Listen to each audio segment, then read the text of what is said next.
It is the Matt Mosley Show, and Scotty Swingler here with me. We now have video. I mean, this is a guy who's done radio for going on 20-something years in Dallas, in Waco, all over. And now, I mean, we have entered the YouTube world of live streaming. And I'm going to get out of the habit. I know people that have been in radio for a long time, like still try to like refer to this as radio. It's not. It's a stream. Okay. So Scotty, I'm going to immediately sort of get out of that. But I got to say, man, yesterday, look at you. Oh, that's cool. I get to see you for years, everybody. Although I used to see my people in the different control rooms. And then I moved into the home studio situation, and I feel it's been a very isolating experience. All right, but I've dealt with it. Well, Matt, and whenever you want to buy a house on Austin Avenue and move on down here to Waco and come be a part of the family in studio, we'll be sitting together every day. Well, I used to hang out on Austin and over there by the old castle, and the Nash family, who Roy Nash just retired from NeighborWorks. Can I tell you, Scotty, I mean, I don't want to every day like, oh my gosh, Mosley's first show. All he's going to do is talk about sponsors. But how cool is it that, and I got to say, I mean, the neurotic part of me sort of thought, geez, I mean, you know, you kind of, when you're getting hired somewhere else, you're like, yeah, I'll bring all my people with me, right? They'll all come. And you're kind of like, oh, I hope they come. I hope they want to follow old Mosley. And the truth is, and you see Ascension Providence, my gosh, I mean, Scotty, if you make that any bigger, you'll just kind of overtake my chin and everything. Both days now, I've been kind of disappointed in myself that we started this up, that I just didn't, and I was doing other things, and people are like, well, what's the weird cap Mosley's wearing? Okay, it is kind of strange, and I would say it's a little on the feminine side, which is fine. Okay. I mean, I guess everybody can get in touch with their feminine side occasionally. It's a Telluride. I was just at a wedding. If you look closely, where's my camera? Okay. You can tell I've been in radio. I can't even find a camera. This is called the Baggett's under there. It was a wedding. Scotty, this is going to be loose. This is going to be fun.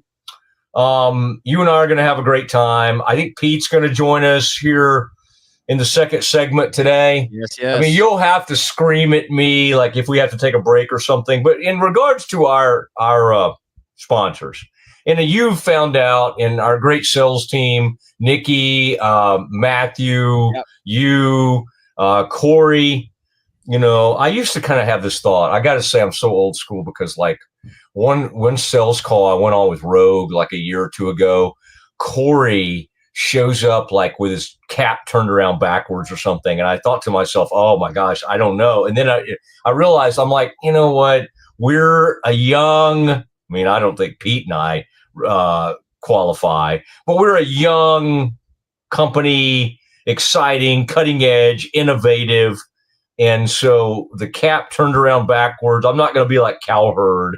And although I do go on Colin's show quite a bit, but I'm not going to be like Colin and hold it against anybody who turns their cap around backwards. But even if you do that sometimes, Scotty, are you a backwards cap guy? Often. Yeah. If you watch just about any clip from the Pete Sousa show, there's probably a 40% chance minimum that you'll see me with a backwards cap on camera. Yeah. All right. That's fine. I can get used to that. I used to do it myself, but I was a Fiji at Baylor when I did it. At some point, I turned it around. You know, another cool thing about this, Scotty's a Baylor guy. I have had the pleasure of, over the years, like the great Simcox is watching right now, Stephen Simcox. And, you know, we'll bring him in to talk TCU and we'll wrangle him to do things for free because he's been doing that for a lot of years in my life. In fact, before I met Rogue, he had to step in and produce the Doomsday podcast. That's another thing that we're going to have, Scotty, that I think a lot of people will be excited about is that I do with Ed Werder. And Ed Werder in a lot of areas is kind of a disaster. He's not easy to deal with, but he's a great reporter. part of like what makes him difficult to deal with is what makes him a great reporter. And by the way, if I ever start shouting, it just means I don't. Oh, look at there, Scotty. I don't think I had my mic turned properly. There'll be some really bumps early on, and most of them will be caused by me.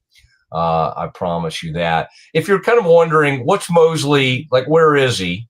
This is what I have in the background is my first time to cover the British Open. I think you see Arnold Palmer. It was his last trip to St. Andrews, and he's crossing the Schuylkill Burn. I believe that was 95. I was a senior at Baylor, and I was at the British Open. There's master stuff from the Augusta National, and then over my whatever shoulder that is, my left. Those are all the. It kind of looks messy. I need to fix that, but those are the credentials for all the places I've been over the years and all that kind of stuff. And then those things that have the photos around them back behind me, those are my original like front page 1A stories for the Dallas Morning News. And people in my life were, I think up in the corner, there's like a weird sketch of my wife. I mean, she doesn't look weird, but it's like, I've always thought that doesn't totally look like her, but she's up there somewhere kind of in the corner. Looks like somebody's kind of like surprising her or something with that sketch. So there you go. And we're going to do this. We'll kind of come on really whenever we feel like it. But I think the parameters of this are 1 to 3 daily. And in Waco, I've been 10 to noon at ESPN Central Texas. Then I was 3 to 6. And the one thing I never want to hear, and Scotty, you're not wired like this, but over the years I've worked with people that say there's nothing really going on today. That can never be, I can never hear that spoken. I can't hear that from you, Scotty. I never want to hear that from Pete Sousa, because I did 3 hours a day at ESPN Central Texas. And a friend of mine, his job changed and he left. And suddenly I was on 3 to 6 during COVID when there were no games. Yeah, when there was literally no sports happening. And I filled 3 hours every day. So if we struggle at any point, then we're in the wrong business. Okay, we got to go. We got to go. There are a lot of good businesses in Waco that we could get in touch with. Now, from a sponsorship standpoint, and you'll start to hear and see all these logos. Scotty, I think some of you and I have been firing things back and forth. I'm so proud to announce that my longtime presenting sponsor, Central National Bank, is making the move over with me. Wow. And they'll be part of our green and gold. Scotty has this very special part of our pregame show that's going to start 3 hours before Baylor games. And we got this great spot across MLK over there, kind of where the George's tent used to be. And Camp Fimpo, I believe, is the tent where we're going to be. That's a really cool place. And we're going to be right in the middle of the action. For years, you know, any of the people that did the Sikkim 365, those are friends of ours. They kind of have a tent over there near where we're going to be. It's going to be huge. And we're going to have a full stage, and then we're going to go on the road. And so that's another really, really fun thing that we're going to be doing. But back to our sponsors. Central National Bank, they'll be a part of all this. Craig Cherry, Scott James, Sigmund. I mean, that law firm, unbelievable. And Craig, I went to law school with. Scott, I've known since we were kids, and his brother and I went to Baylor together, and he and I went to Baylor together, and he was in my fraternity. So it's just, that's the coolest thing about all this, is that Scotty, between the two of us, we just have a lot of buddies across Baylor, Waco, and people want to be a part of this. And again, I thought, I got to go explain to these people that I'm not on radio. I'm doing this streaming thing. And you know what? All of them have been what you hope they would be. They're just like, yeah, where are you guys going to be? Well, here's where we're going to be. Okay, we're in. So Ascension Providence, Craig Cherry, Central National Bank, Schmaltz's is headed over. Nelson Rue just sold Schmaltz's. I hope I'm not the one breaking this news, but there's a new owner of Schmaltz's, and he's awesome. Already have hung out with him a little bit over the phone, and we'll be getting together. And he wanted me to come in and just help him with the bread and give him some feedback. and just kind of let him know exactly, what I thought of some of his new recipes. No, he's not going to ask me that at all. And they're staying with the old recipes, and it's going to be the same awesome schmaltzes that it's always been. And I really like this new guy. And we'll be bringing him on. My man, Mike Barnett over at Barnett Contracting, I talked to him the other day. And there was, here's what you don't want. When you leave a station and when you leave a long-time radio gig, you don't want to not hear from people. You don't want well, all right, where'd Mosley go? You want like a visceral people kind of angry. What's going on? What's going on? And I tried to, in a very professional manner, tip people off the best I could. But I didn't want to be like, oh, Mosley's, in the middle of the night. I wanted to be very upfront because I like the folks over at ESPN Central Texas, and I've tried to be extremely upfront about everything, and I wish them well. I do. But I will also say, because of my departure and because of the excitement around Rogue Media Network and all what we're doing, everybody's kind of like, and there's already somebody that's, left after me, but they want to be a part of what we're doing. And that's exciting. And that's a testament to Corey and John and our whole group. All right. So we'll be rolling out announcements, and I would be remiss if I didn't say, Ted Teague and Alan Samuels and that whole group.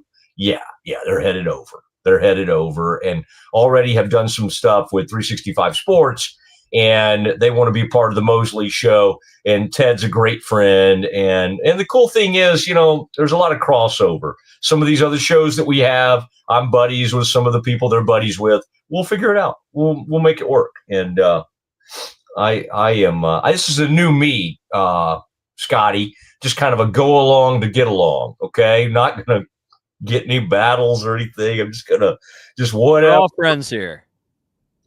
Yeah, and even when there was a little technical thing yesterday, the Mosley from the Dallas days would have been a blow up, a possibility of a blow up situation.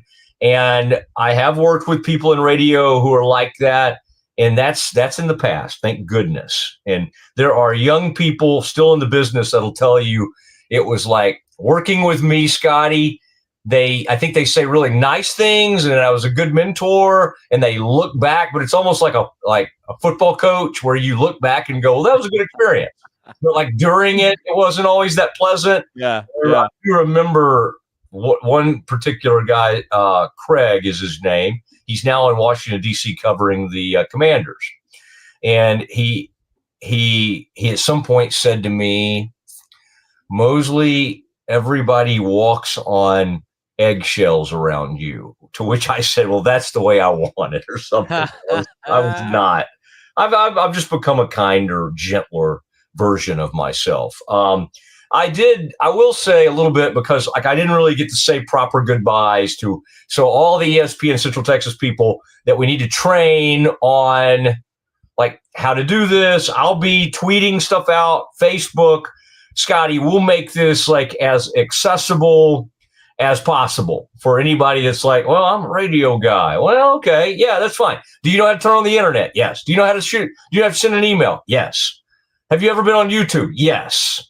All of these things, that's all you have to do to find us. And so, and what Scotty's going to do that was so helpful, even with that first Scott Drew interview, is that he's going to be sending out, clips and vignettes and things that we're doing. And so we're going to make this extremely easy for all the different places where you do things. If you're on Apple Podcasts, if you're on Spotify, wherever you get your podcast, this will be a live streaming show. I have also watched and I've had podcasts. And so I think what's weird is I've done live radio forever, but I also got sort of the feel of podcast and recording things. So, Scotty, just if I ever act like I'm recording something, just say mostly snap out of it. We're on live. We're on live. But this has been fun. Now, Scotty, I'll tell you. Oh, go ahead, please. I was just gonna say one of the things we do that when we're live streaming on YouTube that helps is we let people chime in on occasion. So on the radio, you would take the phone calls, open the phone lines, right? Or the text toy. We had the text. The text toy. There you go. That's what we had in Dallas, the text toy. I remember that. You know, I told you I spent 9 months living in DFW when you were hosting that show, and I think I used the text toy a few times during your show, actually. Probably to disagree with something I'd said. Yeah, we take comments on YouTube, and our guy Bear the Truth, who's a transplant coming over to us from longtime listener, longtime caller on the Pete Sousa show, says, looking forward to tailgating and the pregame show. Good luck. Nice. What's that guy's name or woman's name? Bear the Truth. His name's Brian, but on YouTube, it's hello, Bear. Brian. Hey, Brian. Yeah, I like that. You know, in our early days, until we get, really up and rolling, let's not read the negative ones yet. Let's take our time. No, I like them. I want, if there's any anger or disagreement, I do have thick skin, so we'll be good on that. But yeah, let's leave that alone early, because you never know, we may get some. I mean, but the thing is, and what's funny is, and of course I'll turn down my phone now. That was my brother-in-law, who's a big listener, by the way. I went to Baylor. I think he's listening right now. Was trying to call me to see if he could get his phone call on the air, and he just managed that. So good, nice for you, good for you, Joseph. One thing that Pete and I have in common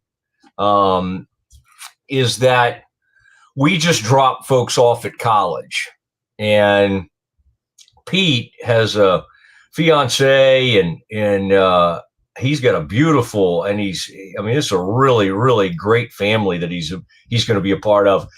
Our firstborn, our only born, we just dropped her off at Texas A&M Monday. And so I don't know if I would totally recommend, Scotty, you've got a little girl who's a cutie, and she's got such a great name. I don't know if you say her name on here, so I won't do that.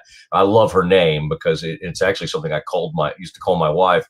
But I think I thought it was going to be like, am I going to come on and still be emotional? Like when you drop your kid off at school, even people get emotional, like Scotty, when she's ready to go to kindergarten, there'll be times that makes you emotional, right? Well, nothing compares to dropping them off in College Station. I think Baylor would have softened the blow. Baylor was incredible. They pursued her. She had incredible offers to Baylor, and they were just awesome. But she decided to be different and be independent, and right now she is going through Rush at Texas A&M University, and it's crazy. But I have to say, even though people are giving me a hard time about it, for the most part, like on Facebook and everything, they're being sort of kind about it. Like, hey, and even some Baylor people are saying gig 'em. And it's not something I would say. And believe me, people are like, is Mosley going to start doing the yells? Is Mosley going to start wearing maroon? Why would I do that? Like, I'll support her, and I'm paying, for her college. But like, why? I don't understand parents who like go to Baylor and then like they send their kids to Texas or somewhere and they start wearing those colors. Like, that makes zero sense to me. It's fine to send your kids somewhere else, although I didn't really want to, but it happened and I'm dealing with it.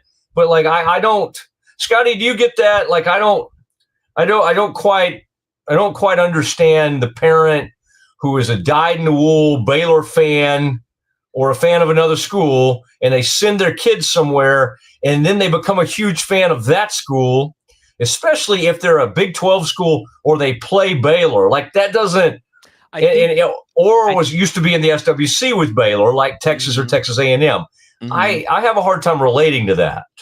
I think the exception for me would be if she was competing, right? Okay. Like, I think if my little girl got a scholarship to go play soccer at another school, I would buy all the gear and be rooting because I'd be rooting for her. Right now, as soon as she graduates, I will probably go right back to green and gold all the time. But I feel like if she was playing for any program, that's going to be my top rooting interest. But just as far as like, oh, you're going to TCU?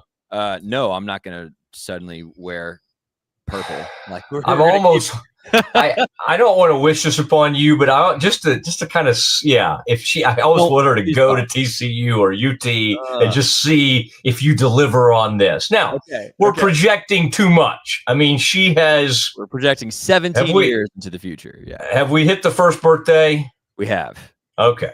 So we're one birthday in, right? Right. That's right. Okay. So anyway, it was not quite ready to project out that much. I did want to, and we're going to have at some point. That's the other thing that's so great about this is like, I think I probably will. I'm supposed to like hit, outs or whatever, but I think Scotty's going to pretty much be pretty nice to me and pretty kind if I get on a roll and I want to keep talking or something. And that's nice because radio is really regimented. There's one last story, and then I want to get Pete on here.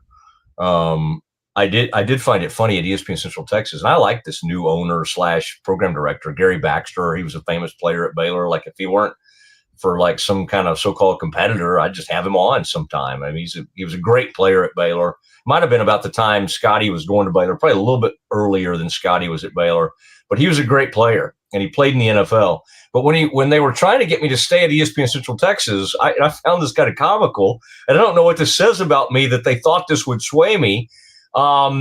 He told me that he was bringing in a co-host for me and that she was drop dead gorgeous. I just thought, first of all, you're about 27 years late on this. Like I'm been married a long time.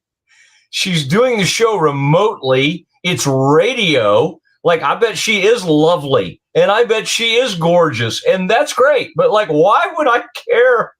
Why would that? I mean, short of you saying we're going to spend any amount of money to keep you, I was headed out. I was gone because Rogue.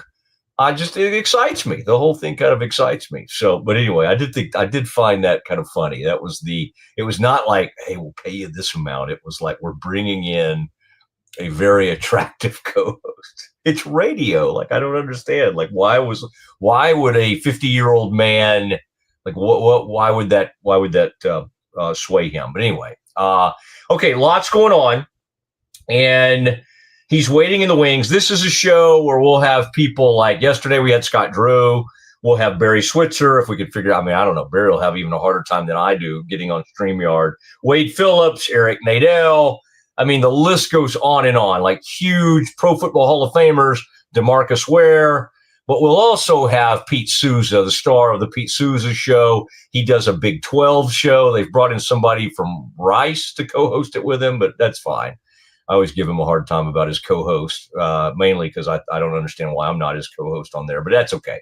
I think a guy played at Rice, and Rice, I'm sure the Big 12's thinking about bringing Rice on. But Pete Sousa, after this next break, Pete Sousa, star of the Pete Sousa Show, will join the all-new Matt Mosley Show here on the Rogue Media Network.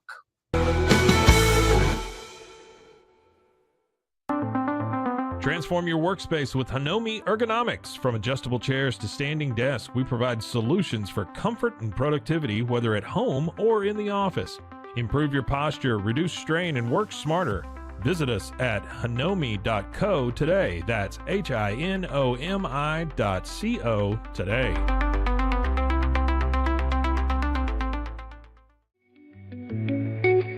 Unlock a world of convenience with Mosley Box, your one-stop solution for personalized subscription boxes delivered right to your door. Each box is tailored to your tastes. Experience the joy of surprises. Subscribe today at mullybox.com. That's MULLYBOX.com. Unlock your full potential with On It, your go-to for premium supplements, fitness gear, and wellness essentials. Whether you're training hard, recovering faster, or just looking to feel your best, On It has the tools you need to perform at your peak. Visit Onnit, that's ONNIT.com, and elevate your mind, body, and spirit today.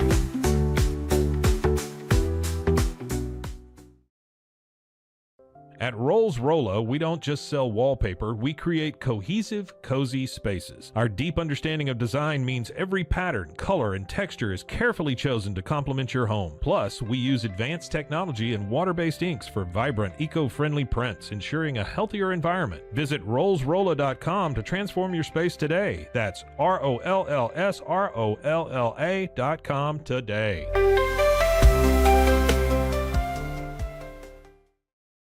Relax with Hemp Delicious. Organically grown hemp, massively blended with delicious organic herbs, responsibly sourced for their holistic benefits. Each sip offers calming, antioxidant-rich wellness, brewed just for you. Sip the calm with Hemp Delicious. Find your blend at hempdelicious.com. At Toussaint's, we understand that maintaining a healthy lifestyle can be challenging, especially in today's fast-paced world. That's why our mission is to make fitness accessible to everyone, anywhere. Committed to excellence, we adopt a user-centric approach guided by ergonomics and medical science. With a team of seasoned professionals in R&D, design, and manufacturing, we prioritize quality across our entire product line. Visit Toussaint's.com today and start your journey to better health. That's TOUSAINS.com. Ready to bring your vision to life? At Small Rig, every idea, design, and product is inspired by you, the creator. With our industry-first under co-design mode and the Dream Rig free customization project, we unite with global creators to turn big dreams into reality. Whether it's a cage rig or mount, Small Rig's versatile gear is built to elevate your craft. Small Rig, where your creativity meets our innovation. Go to smallrig.com. Calling all Marvel fans, get Marvel Unlimited and unlock over 30,000 comics featuring your favorite heroes and iconic stories, all available to read anytime, anywhere. Whether you're into classic tales or the latest adventures, there's something for everyone. Don't miss out. Head to marvel.com/unlimited today and start your Marvel journey now. At Angel Bliss, we believe every parent's journey is a beautiful adventure. Our mission is to make it joyful and stress-free with thoughtful, safe, and innovative products. Born from a love for family, we promise peace of mind for parents and comfort for babies. From playtime to bedtime, every Angel Bliss product is designed with care, reliability, and a style to nurture the special bond between parent and child. Angel Bliss, creating happy memories, one baby at a time. Visit us at angelbliss.us. Angel Bliss.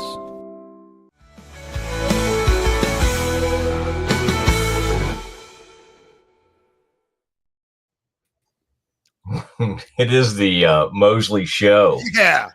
Man, and some of our partners there, I mean, that's really nice. I mean, I hope somebody will send me some Hemp Delicious. I'd like to get involved in some of that before the end of the show, if possible. We've got a little packet of that somebody could send. Look at Pete.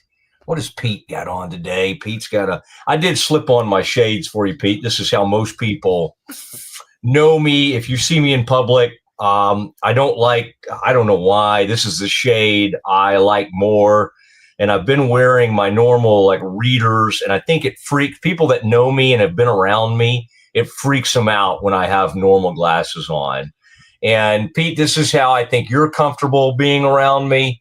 Pete's a man who does not put on a ball cap for a show, wears a button down, perhaps a custom-made shirt. This is what people that were former college athletes do. The Pete Sousa show, I love it. I even was on it earlier today at a little bit different time because Pete has all these responsibilities. I believe today's a Wednesday, so we'll have to figure all that out. Pete, I want to welcome you in. I got to credit or blame you because I would say you were – and Scotty was right in there. Scotty and I have kind of known each other for years, known of each other. And then one day Scotty wandered into the Brazos Landing. By the way, I did not say Brazos Landing earlier. That you talk about a huge sponsor of ours. And that's very exciting. And I just and the Lindsay family, it's just incredible, our list of sponsors that are already lining up in addition to Hemp Delicious. Okay. Pete, will you still do a show at Brazos Landing from time to time? Yeah, that's the plan, and I hope you'll come over there with me. And I'm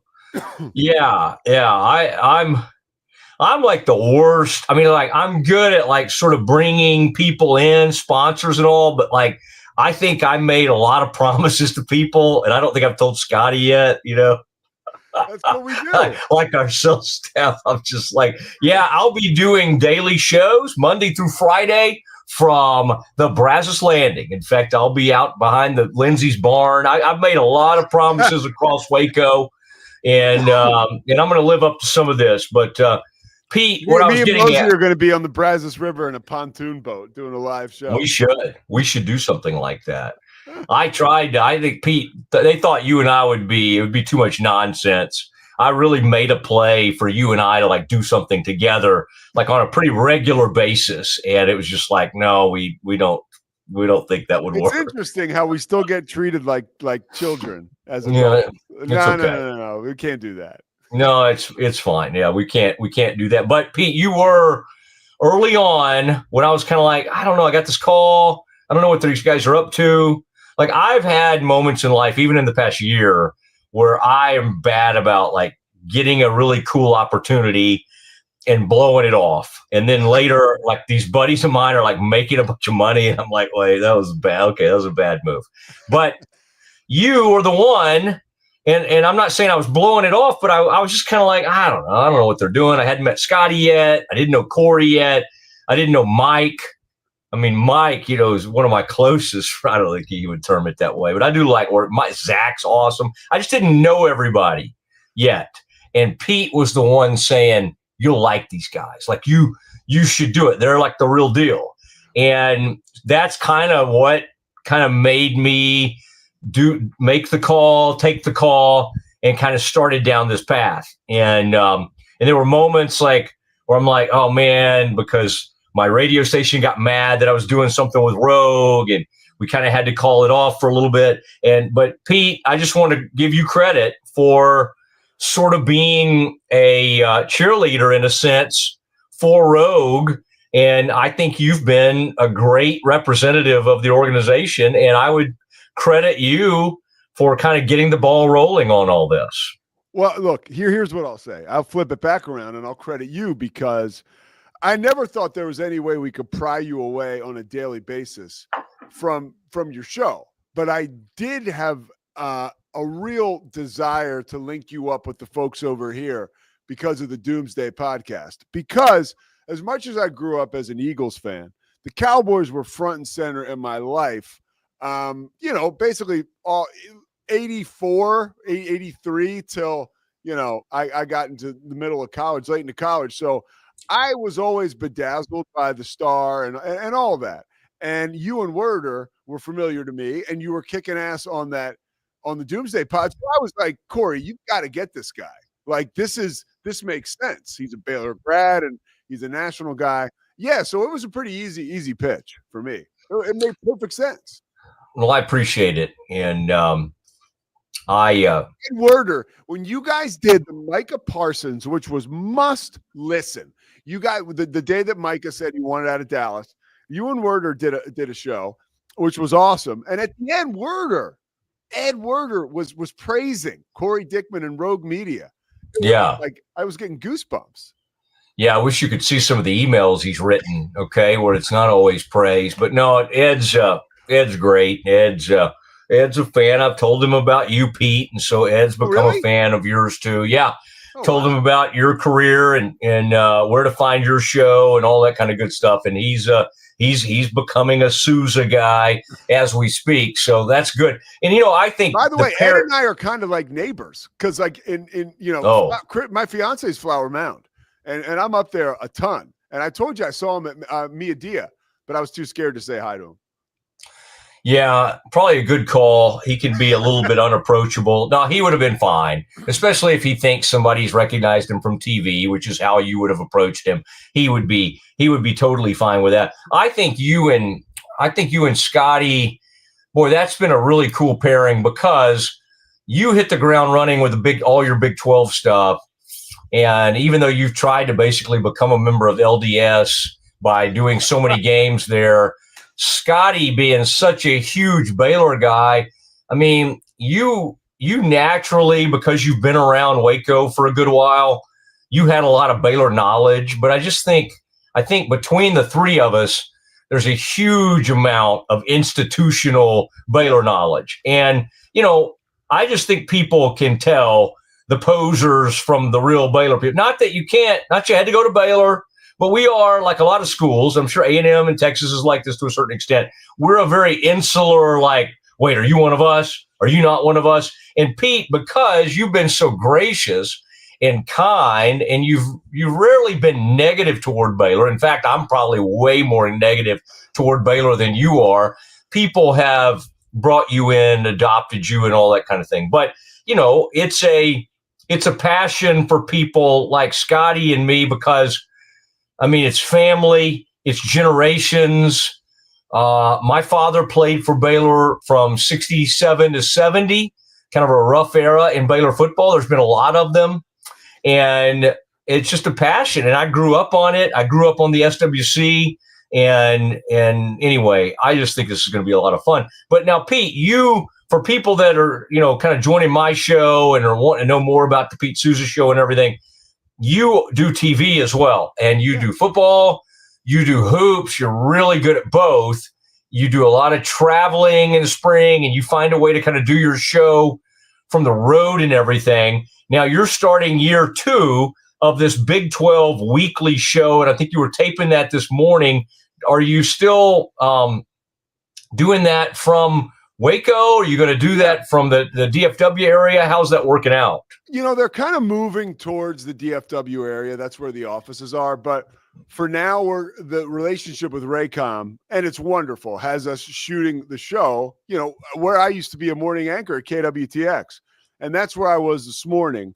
And it's a great opportunity. First of all, the show, quick plug, it's called Inside the 12. It'll air tomorrow night at, I think, 6 Central on True TV, which is great because it's got that Turner Broadcasting relationship now. And it'll also be in Big 12 markets all over the country, Dallas, Waco, all over where there's Big 12 markets. So it's really cool. And this morning we talked to Commissioner Yormark, and I know you have a great relationship with him too. But one thing it's worth sharing, I said it on my show, Matt, I really appreciated his candor because I asked the commissioner this morning, I said, how does the Big 12 get more teams in the college football playoff? And he flat out said right away, and he didn't know I was going to ask the question. He said, win more non-conference games. Boom. That was it. And it really does put an onus on this first game for Baylor, right? And even TCU, North Carolina, but of course, Baylor, Auburn, and Kansas and Missouri a week after that. But there's a lot at stake here during this non-conference stuff. And I'm getting on a kind of sideways on this, but that's what we were talking about this morning with the Big 12 and Inside the 12. Okay, that's great. An interview with the commissioner. Wow. Yeah. I was saying this morning, it was kind of frustrating for me because, the producer is talking to me. And so now I'm stuck talking to the commissioner, Brett Yormark, about where his camera is. Hey, put it down or move to your left. And now I got Brett Yormark running around a hotel room thinking, Christ, this Pete Sousa guy won't let me be. But finally, we got him situated, and we got. No, I didn't. Dude. I heard from the conference earlier, and they were a little bit flabbergasted at all that you put them through. No, that's good. And now you finally got me used to Madison. I was excited. I was going to have Madison on my show, and you guys parted ways. I mean, not that you're dating, but as co-host, and now you have a young man who played some football at Rice. Tell me his name. Taylor McHargue. And you know what was pretty interesting? Good. He's from Cedar Park, Texas football guy. And was really funny. He committed to Iowa State to play quarterback there. And Gene Chizik left to Auburn. And Gene Chizik was like, hey, Taylor, you're going to have a great career, but it's not going to be in the SEC. And then Taylor committed to Houston and Kevin Sumlin. And he said things kind of got wacky there, and he knew he would play at Rice. He started all 4 years. He was actually like the lone bright spot for Rice, I guess, over the past, you know better than me, 20, 30 years. I mean, he took him to 2 straight bowl games. He's got the most wins ever for a quarterback in Rice history, which I like because, like you, just being a college football junkie, the old Southwest Conference stuff is always real cool. And my strength coach, our strength coach at the University of Richmond was a guy named Trey Teichelman. And Trey played for Rice as an offensive lineman. So I always kind of liked Rice. It was always alluring. And Christy's dad, my fiance, he went to Rice too. Oh, that's nice. Yeah. Always plug your prospective father-in-law. Give him a plug. I think that's a good thing. Smart. Rice, Baylor just got a basketball player out of Rice who played at Midway. Yeah. And I'm kind of excited about him. Caden Powell. Caden Powell. Mm-hmm. I knew Scotty would know that. Our first get, Pete, I wanted to make you, I think the most coveted thing people wanted on the Mosley show was like the second guest ever. Everybody was like vying for that. And so you got that title. And you beat out like Cooper Steen and Eric Nadell have contacted me today. Very upset that they were not picked. Scott Drew got the number. He was in the one hole and came out firing yesterday. And it was kind of a fun, laid back, telling, fishing stories. We were talking about dropping our daughters off at college. I thought it was a reflective. Scott is funny because as outgoing and great as he is, every once in a while, you'll finish an interview and you'll go, wait, what did he tell me, what did we do? He's so kind and fun. But you're like, I don't think I pinned him down on anything. And I just thought we covered a lot of fun topics. And I thought the one thing we tried to pin him down on, it was funny because Scotty will remember this. He didn't really love narrowing it down to two people. But I wanted to know the leaders of this new Baylor basketball team. And Scotty, do you remember who he said? It was mainly the front court is where he started. And then in typical Scott fashion, then he ended up mentioning like 7 leaders that they have. He basically named the entire roster, but there were 2 guys that he said at first. Obi Agbem, from Wyoming, guard from Wyoming, who is probably projected to be the leading scorer for Baylor. Certainly on the perimeter. And then Michael Ratai, the transfer from Oregon State, winger, probably starting at the 4 spot, just because those guys have so much experience. But then, of course, he talked about Powell, showing everybody around Waco. That's an aspect of leadership, right? The guy everybody wants to go out with and see the town with. He talked about, I'm forgetting the next guy. I saw Caden Powell at the place I like to go, Mamica Bowls or whatever. The place that won't sponsor my show. Talked about JJ White, another kind of let's just call him out for not sponsoring your show. Mamica. Mosley, I come off the Cameron Park Trail damn near every night. I'm in town around 5 or 6 o'clock, and I stop and I have this big bowl, whatever the hell they are. I love acai bowl or something. Yeah, I still can't get these people to give us 2 nickels, so whatever. Yeah, well, it happens, and they get one of those in College Station. It must be a college town kind of thing, but we'll get them over. We'll get them here on the Mosley Show. But I do appreciate it. You mentioned the relationship with Scott, and it does remind me of,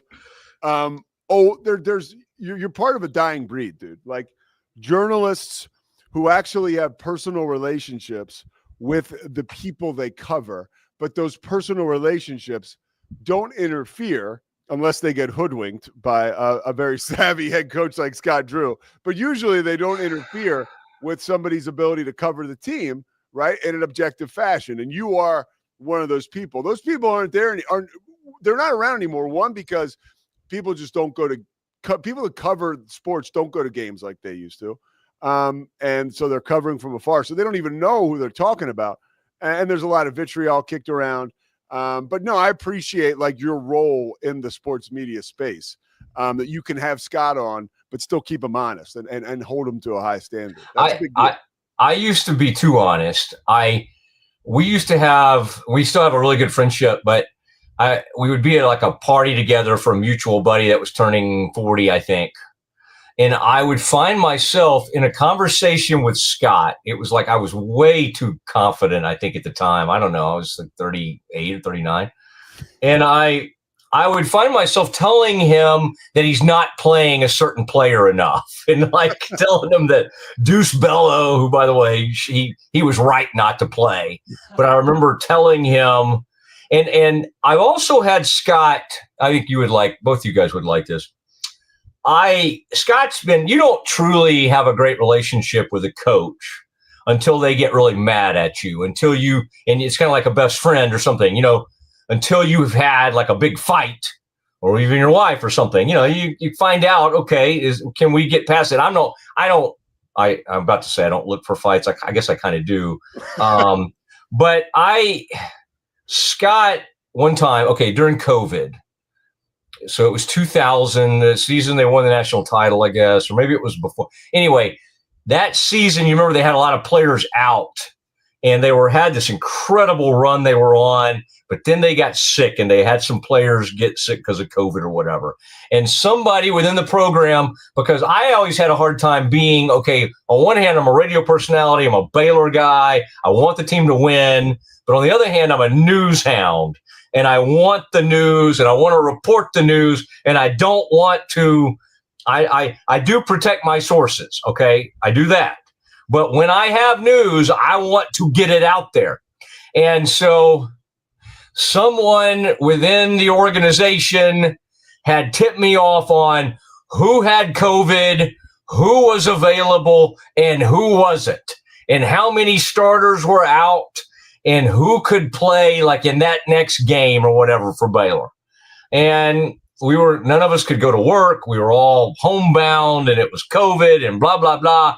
And boom, I get the word out, and I tweet it out. Baylor has 3 starters out. They've got blah, blah, blah. This is who's playing in this COVID game. And man, I heard from Scott in a hurry. Oh. And he and my wife could hear him, because he was like, why are you doing this to us? Why would you, and I just like, Scott, I'm a news guy. I got this news, and I feel like if I sit on it, I'm not being a respected journalist. I'm not doing it. And so we've had moments. We at one point were close enough where there was a great player who shall remain nameless that had done something off the court that I thought was pretty egregious. And Baylor was going to barely suspend him. And so again, I was not in a position, I was covering the Cowboys. I was not in a position to cover Baylor at the time. I was more of just like a Baylor fan, right? But I was also a journalist. And I just remember telling Scott, no, you've got to, this is not long enough suspension. And I forget, he probably disagreed with me. I don't know. I did. Huh? Did you tweet? It might have been even pre-Twitter. Okay. I just remember I did have to kind of laugh at the time, and it was before the other Baylor horrible scandal that happened with Bryles, but it was kind of like Baylor people and Christians in general can be pretty judgmental. And hey, I can't believe this, until one of their great players gets in trouble, right? Yeah. And then, Scotty, we get grace, man. We get a message of grace. And that's what I was hearing. Let's have some grace with this player. And it was one of my favorite players ever. But what he was accused of was not good and needed to be sat down. And so anyway. But I appreciate that. And I also appreciate him picking up the phone and calling you and ripping you a new ass. That's a real relationship, rather than him burying it and, whatever, saying, well, Matt Mosley's now persona non grata, as we know happens, right, around organizations or programs when a journalist maybe steps over the line in the eyes of a coach or somebody in the front office. So, yeah, I love hearing that stuff. Nobody's ever been, and I won't get into this one, but I've enjoyed an incredible relationship with Mac Rhodes, and we hit it off from the start. And I think he found my weird, whatever my approach is. He kind of got a kick out of it, and we just had a really good friendship. And I don't know how long ago it was, 2 or 3 years ago. I did something, and I wasn't, and looking back, I probably shouldn't have. But Mac got after me. But again, if you can move past it, it almost kind of deepens the relationship. Yeah. It kind of deepens the trust and everything. But Survivors of a shipwreck, almost. The two, you get off the ship and you look at each other. You're like, man, I can't believe we got through that. He's no shrinking violet. I'll say this. I've had people that, even if they're mad at me, they may feel like, I don't know if I want to go at a journalist publicly or whatever. And he got after my rear. And I might have deserved it. I could make an argument that I didn't, but I could also totally see his frame of reference. So it'll be fun to have him on this show as well. And I got to say, I'm not jealous is not the right word, envious, something.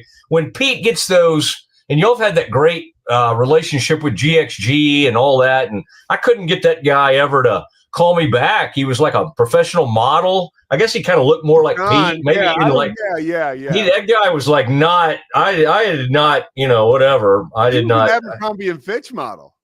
He was a big. Is that right? Yeah, I was asked to do that at one point and just passed on it. Another big opportunity blew off. Yeah, I didn't like showing that much skin. It just seemed, it just didn't seem very like appropriate. All right, Pete, I know you need to go. I didn't want to throw this at you, by the way. Did you see? Look at this ESPN list when you get a chance, and you and Scotty might want to talk about it tomorrow. They did their top 100 players in college football, and I always want to see. I'm like, okay, how do they think of the ACC? What do they think of the Big 12? And you can tell they just don't have a feel for the Big 12 quarterbacks, because it's like. Tell me, because where do you think Sawyer Robertson in the top 100 players in all of college football? Where do you think they put Sawyer? Where would you guess? ESPN list. I'm going to guess. Yeah, not what you think, but where do you think ESPN as experts put him? 78. They put him 52. Okay, that's not bad. I mean, but what was funny is they kind of like. You could just tell they're like, all right, what do we do with these Big 12 quarterbacks? Okay, here's the K-State guy. TCU guy's 53. Sawyer's 52. And then the highest rated guy was Leavitt. It seems like right now Arizona State is the only school they really respect. Yeah, which kind of respect. Yeah, which could be fleeting. They lose Cam Scatterbo. I think the reason that Arizona State will be good again this year, I don't even want to say really good, is because they returned 9 starters on defense. I don't think it's so much about Sam Leavitt. And I will mention this, speaking of Sawyer, and what really matters, right? Not my list or ESPN's list. Taylor McHarg, who I mentioned, and he said this on the air so I can share it. He said that he's got a very close friend high up in an NFL front office, and front office guys, Sawyer is the guy, right? Like NFL guys like Sawyer out of this crop, regardless of what ESPN thinks or Phil Steele or anybody else. Like he's an NFL dude, and that's pretty exciting, And so what really matters, obviously, what matters is what he'll do on the field. But I think the people that actually are relevant, they believe that he is. Not that ESPN isn't relevant. I mean, but. They pay part of my salary, but they're very relevant. Let me just say that. But I do think that Sawyer is the guy who NFL folks are excited about the most out of that crop. All right, what Big 12 player would you guess is like the top, the guy that shows up higher than anybody in the conference on top 100 list of greatest players in college football? Who do you think they have as the top player representing the Big 12? And I'll help you out just a little bit. I got it. I'm going to say it. I'm guessing. I don't need help, first of all. All right. And I haven't seen the list. Jordan Tyson. Okay. Is that the receiver from Arizona State? Yes. Okay. The answer is Spencer Fano from the offensive lineman from Utah. Yes. That's okay. That's a typical. That's good for ESPN. That reminds me of like a Sports Illustrated thing. Yeah, he's supposed to be a highly ranked offensive lineman that is high up on draft boards too. 1 sack allowed, 1.6% blown block percentage, and he anchored the offensive line in 2024, starting all 12 games at right tackle. They were horrible, weren't they? I mean, they weren't good. There was a lot of injuries and stuff. Their quarterback situation was a wreck. Their quarterback situation, by the way, and this is nothing that I learned from a conversation with Commissioner Yormark today. that situation. Do you remember last year when Utah was playing a game on Fox, and before the game, like Fox did the whole like scene set and intro and open that Cam Rising was going to start, and then trots onto the field, whoever the backup was. Like, and it was like everyone was blindsided. And from what I've heard, that was like the last straw on the injury stuff. And one of the reasons why, not necessarily gambling or wagering, why the Big 12 now is doing that injury report. The one thing that makes me a big fan of Utah, not a huge fan, but like that I so respect is like there are certain teams in the Big 12 that for whatever reason, they barely make their head coach available. All right. You can guess who you want to guess. And I just thought that was so awesome that a couple of years ago, we'd never met him ever. And I just kind of on a flyer. Actually, I put Drake involved. And Drake during his like 2 weeks with me, I had to run him off immediately. And I sent him to be with that weird baseball organization in Savannah. But no, Drake was fine and good. And I like Drake. But I told Drake, I said, get me the head coach at Utah. And I'm like, a 22-year-old kid's not going to get me Kyle Whittingham. I mean, that afternoon, Kyle Whittingham was on our show. I remember I heard that, and I was like, wow, what a guess. Yeah. And other teams in the Big 12 just make it happen. And I admire that. By the way, the Baylor PR people are awesome. It's nothing about them. It's just awesome. The coach does not love doing media, and that's okay. That's okay. Yeah. When we get him, we love him. He's great. He's really good at it is the thing, other than when he starts talking about Wolf of Wall Street stuff. Okay. Don't you love how Scotty, now, first of all, Scotty, when you do the full shot of Pete, am I not being seen? Like right there. That is indeed how a full screen shot works. Don't ever do that again, okay? You do not go away from the host. No, I'm kidding. I like that because it gives me a chance to get a drink coffee or something and listen to Pete for a minute. But I really like your direction there. He's good. Scotty. Yeah, he really is. Let's keep this energy up the whole length of the show, Mosley. As long as we're having a Matt Mosley show, let's keep talking about Scotty that way. Yeah, I'm just doing an hour. This is an hour show, right? we're done. Aren't we done? Okay, here's what we're gonna. Hey, Pete, thank you, man. I knew I would love that.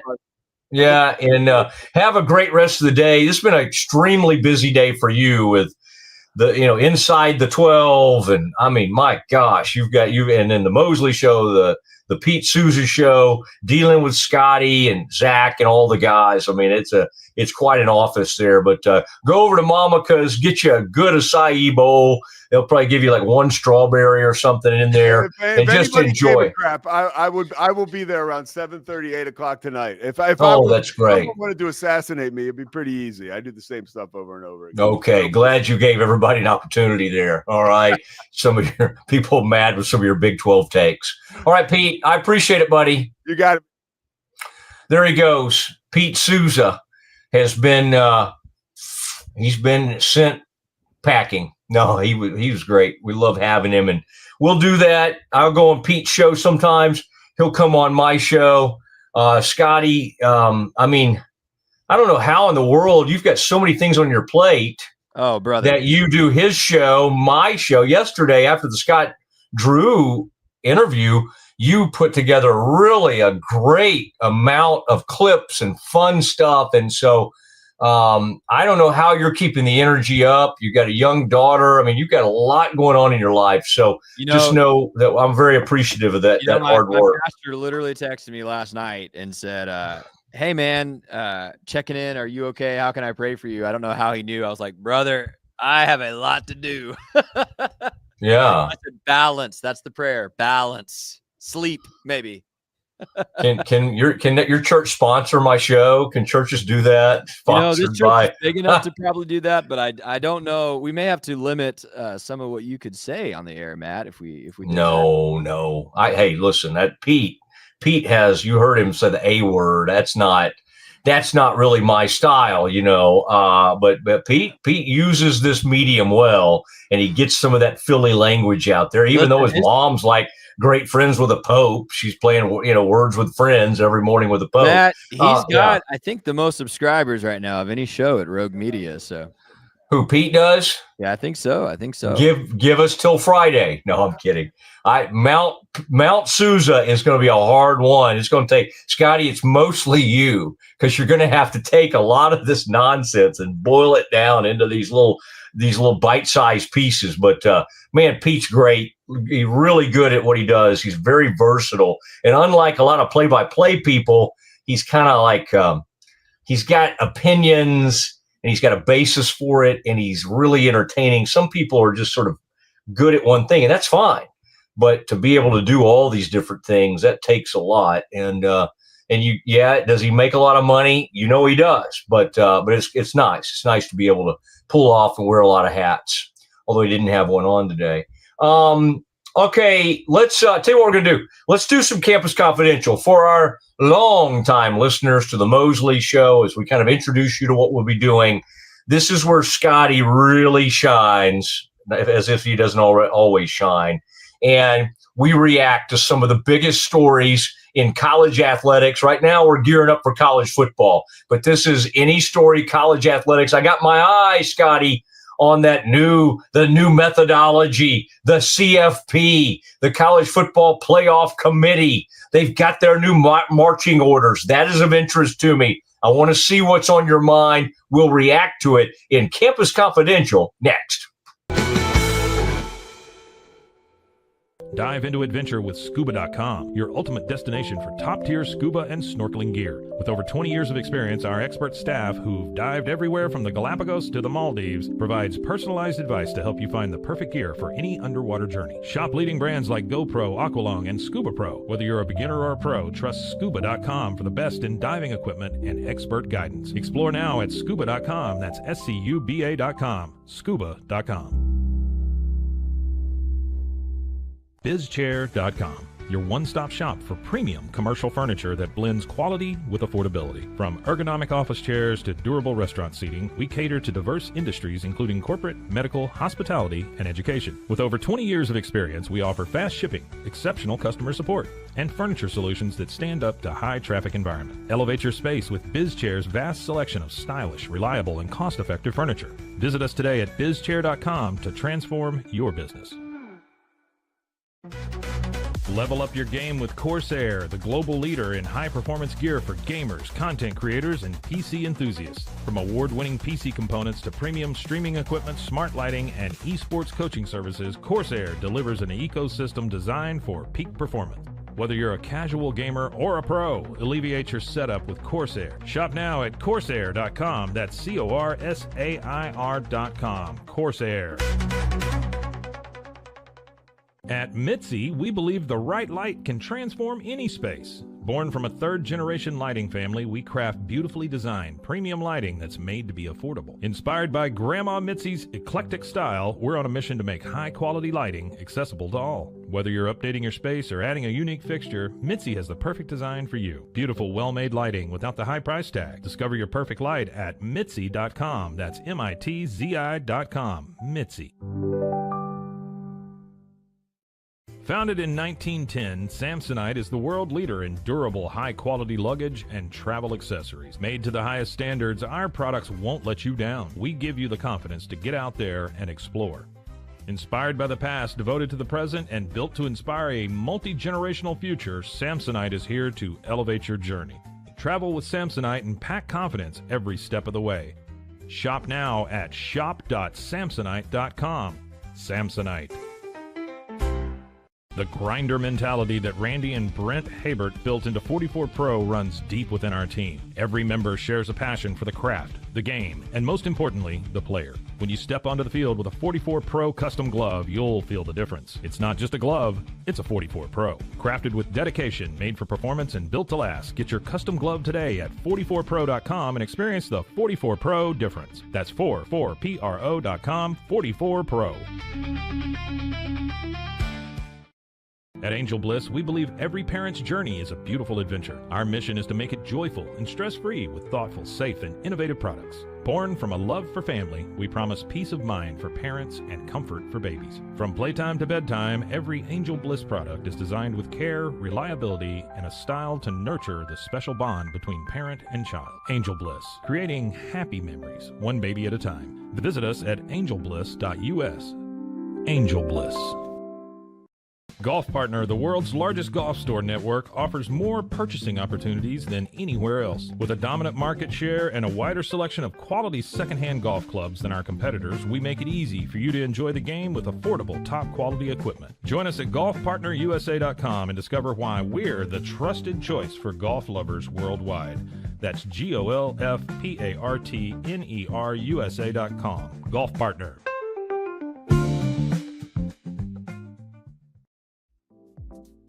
Since 2003, Bluehost has been empowering people to harness their brands online with innovative web hosting solutions. Trusted by over 2 million users, we're the longest-running WordPress.org recommended host. With Bluehost, you get a safer, better web experience, supported by the world's most popular site builder, and backed by our commitment to open-source projects. Visit Bluehost.com today and take your website to the next level.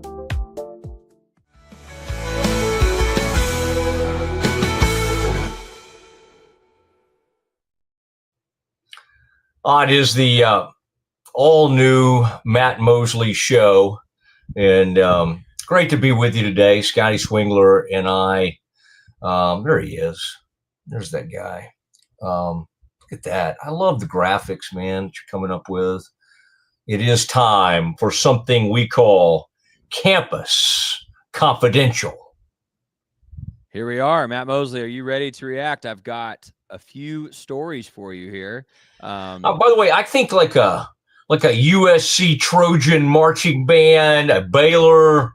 We don't want to Baylor this because we'll have plenty of Baylor talk along the way. But I could see like a collegiate drumline type deal, since this is such we need something that just screams college football, college athletics. Now, is that the Aggie War hymn? No, I don't think so. I think that'd be going a little far.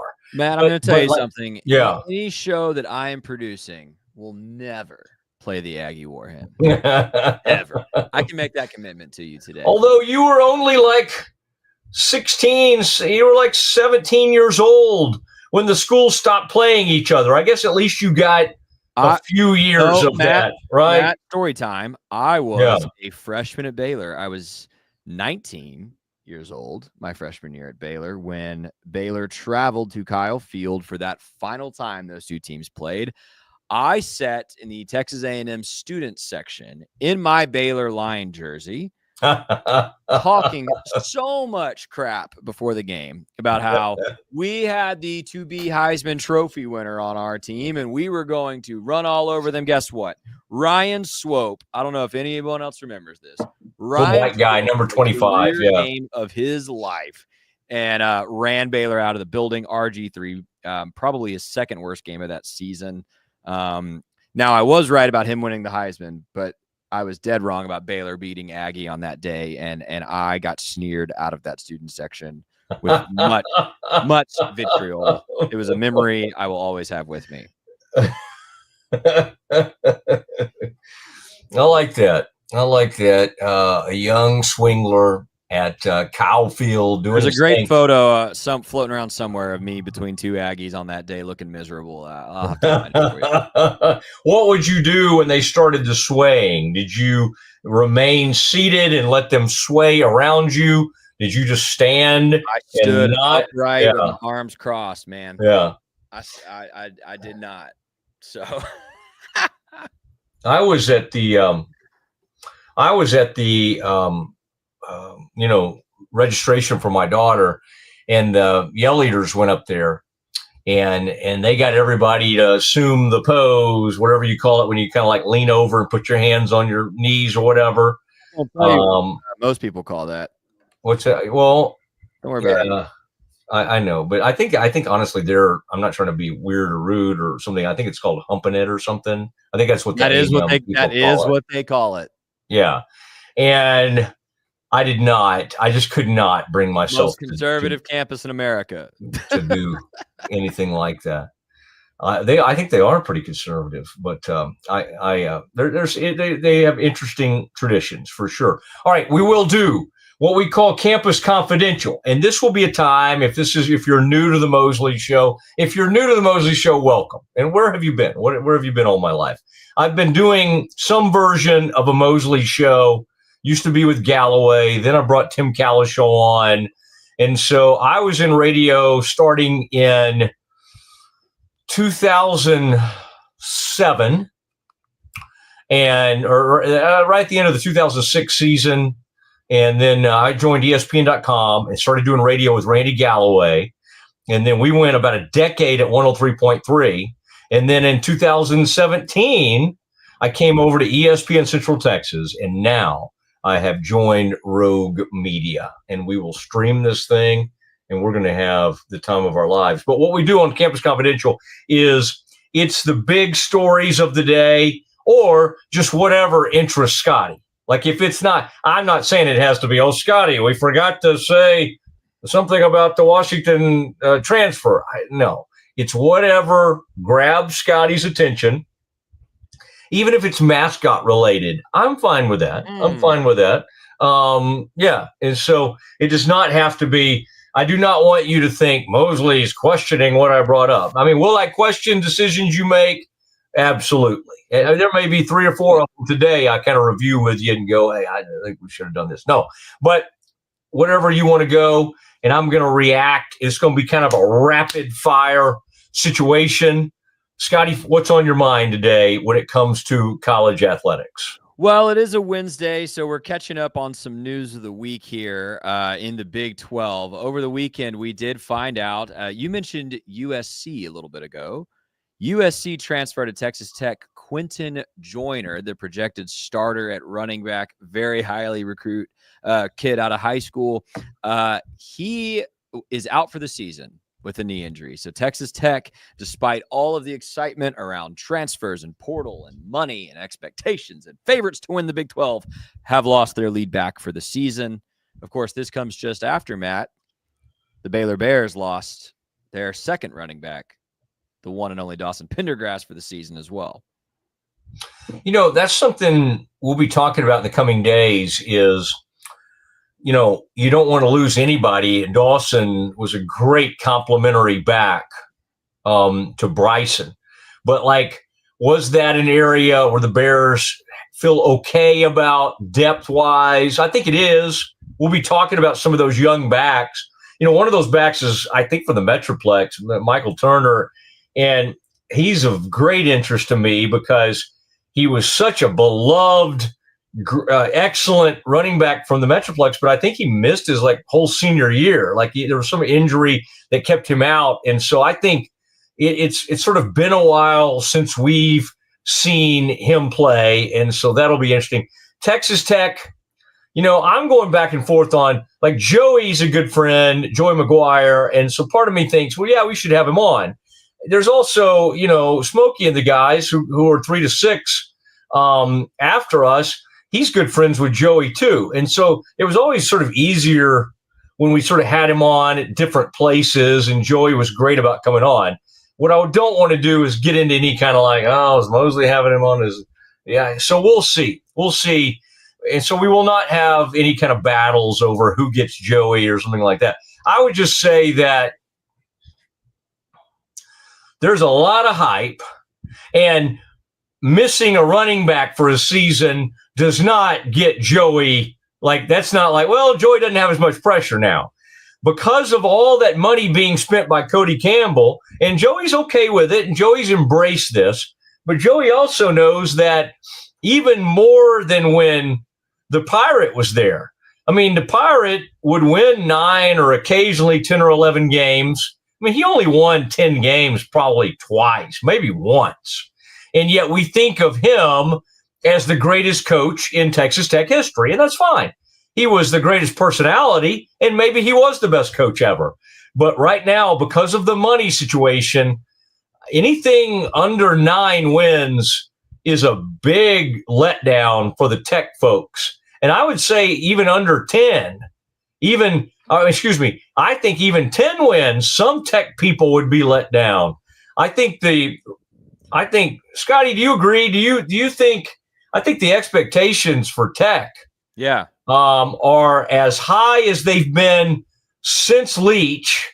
And there's more pressure on Joey than there ever was on Leach, because Leach was so beloved and weird and funny that he sort of transcended a lot of the normal expectations, and of course is more beloved than ever because of the way he was ousted there, and then sadly his subsequent death.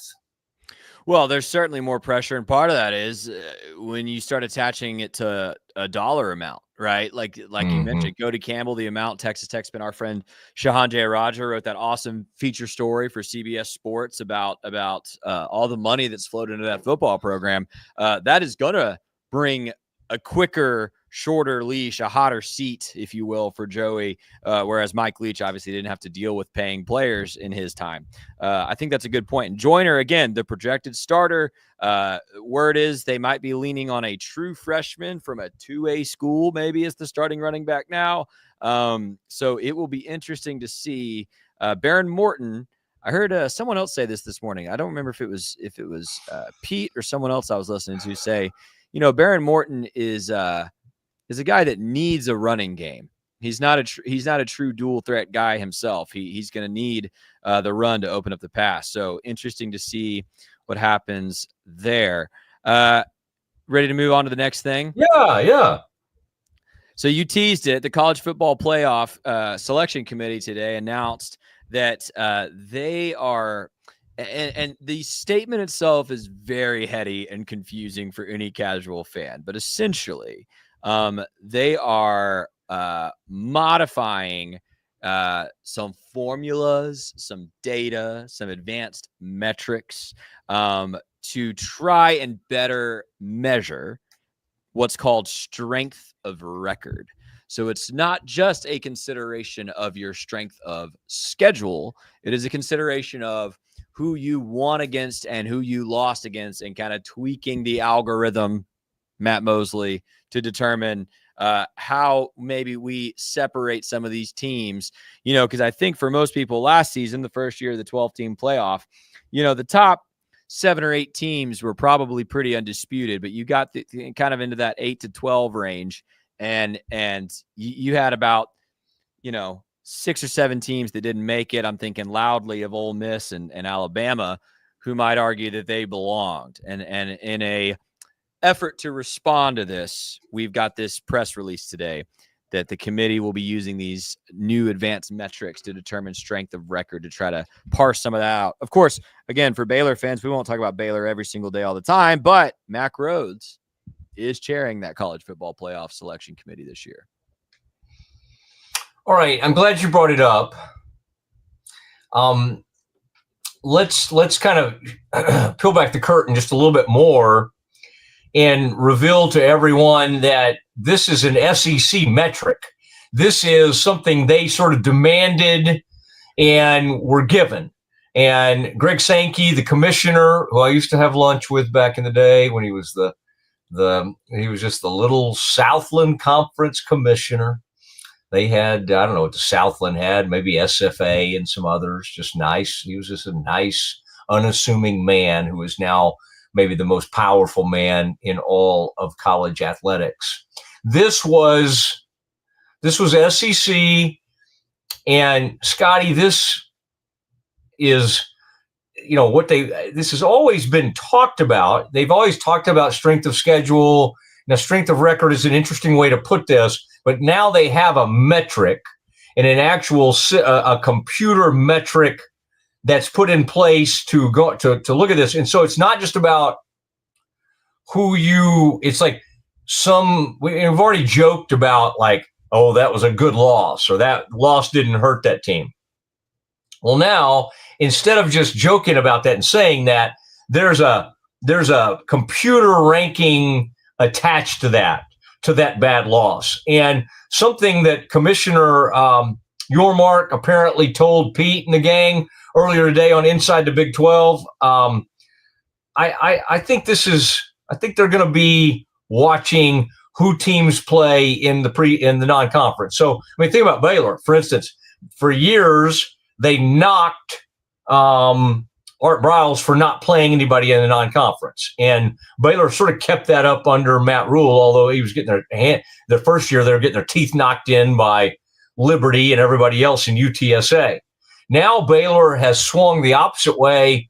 Auburn coming to town, a home and home with Auburn, and then a home and home with SMU, which is a different SMU even from 2 years ago, even from 3, 4, 5 years ago. SMU hit the ground running, got to the playoff its first year in the ACC, as hard as that is to believe. But Baylor now has so you've got different teams making different decisions. I think the Bears, this could end up being a great schedule for them or an awful schedule. If we're sitting there in week 3 and they're 0-2, we'll be saying, why'd they do this? Why did they do this to themselves? If they're 2-0, we'll be like, this is great. This is great with the committee. This helps. But just for the record, when you look at strength of schedule, and we've been talking about strength of record, because of the SEC getting so much credit for playing each other and being so highly regarded, their schedule strength is all of it's just way high. And the Big 12 doesn't, like, they don't even allow the Big 12 to have a tough schedule. That's the way whoever does the strength of schedule, that's the way they look at this. SEC, toughest schedules, even though they play 8 conference games. Big 10 next, then the ACC, and then the Big 12. And I don't know if that's because they don't respect the Big 12 or it's just because they don't. Honestly, it's probably more, Scotty, because they don't understand the Big 12. And they don't. And by the way, we understand it better than most, but we also don't know who's going to be good this year. We think Baylor could be good. We think Arizona State could be good. We think BYU, maybe with a new quarterback, could be good. But we really don't know. Like, there's not a clear cut, like, oh, I know K-State's going to be good. I know Iowa State. I would say of the 4 conferences, the Power 4, this is the one that keeps people guessing the most. Agree or disagree? Agree with your last point there. I think I will be interested to see how this strength of record schedule actually balances this, because I hear you saying it's going to give a huge advantage to SEC schools, but I wonder if it's not going to help. Factor in some of the chaos of the Big 12. I also wonder, the strength of record thing, by the way, would not have helped Alabama last year. Like they lost to 2 6-win teams in Oklahoma and Vanderbilt. So I don't know how much this metric would have helped them. I think this metric helps a Baylor. I think even if Baylor were to lose to SMU and Auburn, God forbid you lose both, but even if, that strength of record metric should help you, because those are, as you mentioned earlier, quote unquote, good losses. It also helps a team like Indiana maybe make the playoff again if their only 2 losses are to Oregon and Penn State. Georgia Tech is playing against both Clemson and Georgia in their schedule. If they only lose to Clemson and Georgia, does this elevate a Georgia Tech to the playoff? So it's going to be interesting to me to see how this actually balances. Does it give more power to the SEC? I actually don't know. I don't know. Well, they think it does, or they wouldn't have demanded it. They wouldn't have begged and lobbied for this so hard, because in addition to them constantly talking about if they're going to go to 9 games and play a 9-game schedule, and that's what the Big 10 and everybody else wants them to do. That's what the Big 12 does. This is the thing they've talked about ad nauseum, and so they've kept bringing it up. Okay, sir, what else do you have for us? Well, you mentioned it just a second ago, and I thought you put out a really good tweet here, Matt. So we're gonna go back to the Twitter sphere. BYU officially named Bear Bachmeier the starting quarterback. He is a true freshman, highly touted recruit. I think with a true freshman, there's always going to be very high expectations, and some of those kids rise up to them and some don't. I think of like a Dylan Raiola last year at Nebraska, the number 1 quarterback from that class, played well, but wasn't winning games for Nebraska that on his back, right? But Mosley, I mentioned this because you had a really good tweet about this, and I agree with you completely. You can't win more than 7 games with a quarterback wearing number 47 was your response to this, which I thought was brilliant. Any thoughts on Bear Bachmeier, starting quarterback for BYU? You know, maybe it's because he's got a cool name, but doesn't it? I feel like this kid's been around. Like maybe he was such a big recruit that I've heard about him for a long time. But it's just so weird because when I read that he was a true freshman, I was like, really? Like I thought maybe he committed somewhere else initially or something. Because this guy has somehow been on my radar for a long time. I don't know. Like he just seems like somebody who would have committed to Ohio State at some point in his career. But anyway, so let me expand on that theory. The only quarterbacks who can win with a high number are at the high school level. Like at Permian back in the day, you could have a quarterback, one of those Case brothers, Stormy Case or Stony Case or somebody. You could have a quarterback wearing a number 20 and have a shot. Back in the day, to really date myself, but our older audience, they're like, oh, okay, Mosley, we can follow you now. Plano Senior High, when they were great under Tom Kimbrough, Steve Needham, who ended up at Baylor, great guy, great player, one of the great high school quarterbacks of all time. He was number 27. But at the major college level, and he did that at Plano, I don't know what he was at Baylor. At Baylor, Steve just didn't totally fit. They were trying to throw the ball, pro-style offense. He needed to be an option. Steve Needham should have gone to Air Force or Army or Navy, and he could have been really good there.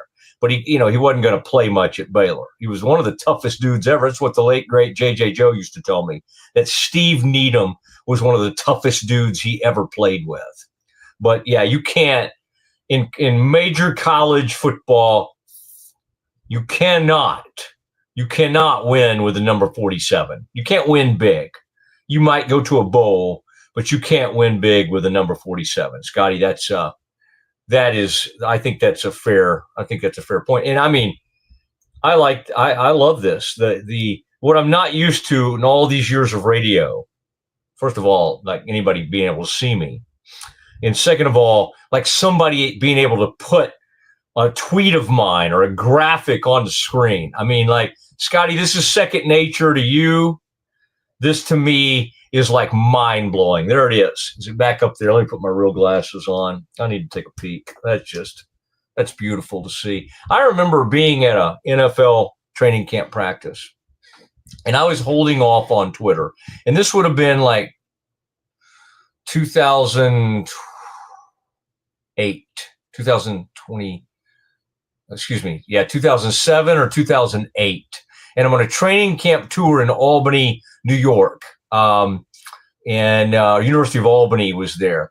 And that's where the Giants had practiced. And I had, I did a one-on-one with Eli Manning in his car, and we just drove around campus together. And so I had a nice little visit with Eli. And he was great. He was kind of weird and not as funny as he is now, or seemingly not nearly as outgoing. But the reason I bring that up is because I remember somebody, I think it's Mike Garafolo, used to cover the Giants. Now he's with NFL Network. And he was trying to convince me on the sideline that day that I needed to join Twitter. And that was the day, either 07 or 08. I became a member of the Twitter community. And then, like an idiot, when I left ESPN.com, Scotty, and I had 50 to 70,000 followers, and instead of switching the accounts to keep all the followers, I let ESPN keep them, and I switched my handle was, and I lost every one of those followers. And I built it back. 2020. I built it back up over the years, but I still kind of think I would be. I really don't. I don't. It sounds like I think about this often. I really don't, but I think the number could be way higher if I had kept all those folks. All right, Scotty, did you have any more? Man, the only other thing that was really top of mind was you did send me, and we talked about this with Pete briefly, those ESPN top 100 player rankings. I will tell you, to me, the most egregious was Carson Beck at number 29. I think that guy is an interception machine in the clutch. We've seen it happen a few times with him. Rocco Beck. Oh, Carson Beck. Sorry. You're talking about the guy that went to Miami. Carson Beck, former Georgia quarterback, now Miami Hurricane. He's ranked number 29. Rocco Beck was down there at 80-something. I've got it pulled up here. Okay. Anybody want me to look at. But, a guy like DJ Lagway, number 25, a guy like Arch Manning, where did he go on here? I think 23. 23. I mean, how many snaps have those guys played, Matt? I think we've got a lot of love, and I think both are talented. I think both could be amazing, but it's funny to me how we put guys like that so high based on potential, and guys like a Rocco Beck's a good example. Sawyer Robertson and Josh Hoover ranked there in the 50s, a little lower, even though I think they are far more proven at the collegiate level. I've never thought, and I'm glad you brought some of that up. I've never thought Hoover was that great of a quarterback, and yet because he puts up numbers, and last year was kind of weird because he had that one great receiver, but he didn't, but he still he ended up putting up really, really good numbers. But I don't think of Hoover as one of America's better quarterbacks. And yet from a number standpoint, I mean, you can kind of make an argument. Yeah. So he should be up there. Pete and I ranked Big 12 quarterbacks coming into the season last month, and I had Hoover number 3. I don't see how you can rank him any lower than 3. I think it's Robertson and Leavitt at the top in either order, and then Hoover to me is the next one. I mean, he is really good, Matt. He is really good. I think it's actually an indictment on the rest of that football team that they didn't win more games last season. Well, and I think after the Baylor loss, they did finish strong. They won a few games at the end of the season. I would say that K-State quarterback, he interests me because at times he can throw it. We know he can run it. And what I haven't decided with him yet is is he like the huge winner type kid? He's got the long hair. He's got a little bit of character to him. He seems like kind of a fun kid, but does the ability match up with some of the intangibles? And so to me, he's a little bit of the wild card in the bunch because he could he could be the best. If they're really good and K-State somehow made the playoff, we could be having the conversation, Avery Johnson is the best. It's always hard for me to think of a white kid with red hair as name Avery Johnson when we had the coach of the Dallas Mavs that led them to the NBA title in 2006 with Dirk. It's just so hard. I only have room in my life. I have the same struggle. Yeah. Yep. Okay. Yeah. When I hear it, I'm like, no, not the San Antonio Spurs. Avery Johnson. All right. Golly, man, that's fun. It's fun to be doing this again. I was only out of radio for 2 or 3 weeks, but it feels like it's been a while. And we're back on the horse. We're hitting some different things. We'll do a little NFL. Let me look at the time here. Just do a time check. We got 22 minutes. Okay. Tell you what we'll do. I do have a couple of NFL things, but next, and because we're going to do some cover 4, that's going to be a fun thing we do each day. But I really want to do right now. I want to do some talk of this Jerry documentary. I mean, it's too interesting, and we'll do it, and we'll do sort of companion pieces. And at some point, maybe for tomorrow, I want to play a little bit of this, and I even think we're capable of even maybe showing a video. I don't know what would get us in trouble or not, but I do think that I wanted, because I got the front row seat to some of this. But we were talking about it early on the Pete Sousa show. Let's delve into Jerry the Gambler in this Netflix documentary, and I've got some thoughts. And this can kind of serve Scotty as our NFL cover 4. That's next. Are you ready to take control of your health? At 4U Health, we believe wellness and lab testing should be accessible, inclusive, and yes, fun. With our tech-powered at-home lab test, you save time and money while feeling your best. Say goodbye to long waits and office visits. Check your health on your own terms with 4U Health. Visit 4uhealth.com today and free yourself from traditional medicine. That's the number 4uhealth.com.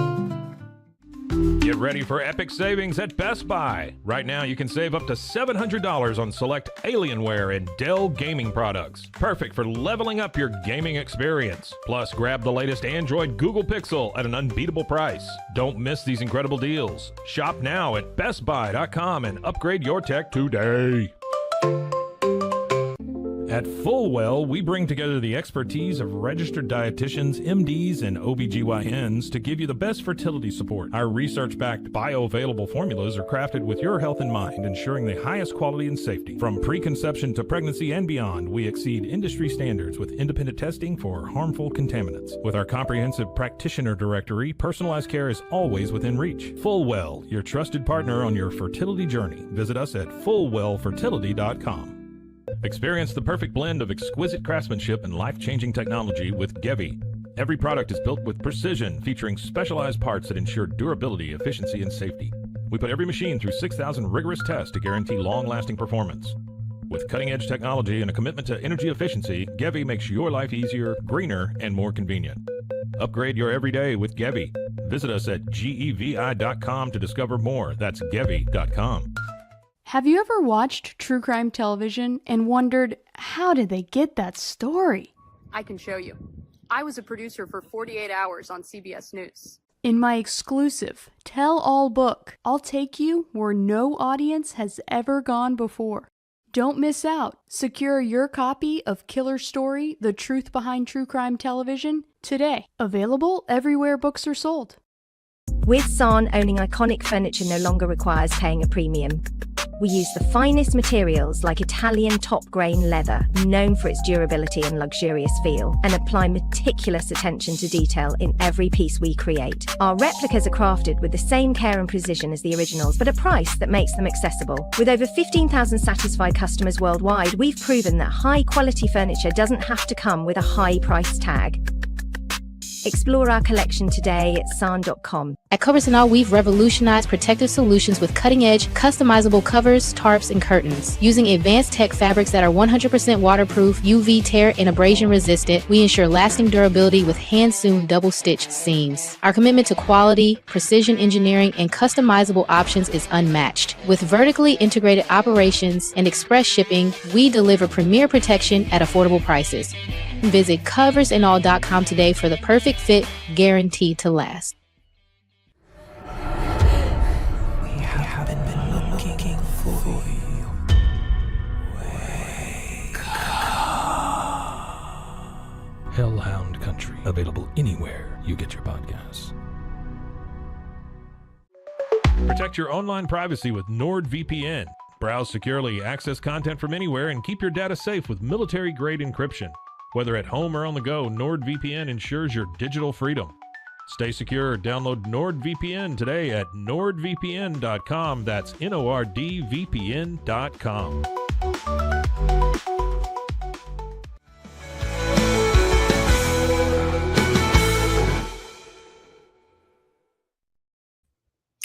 It is the Matt Mosley Show, and right here on the Rogue Media Network.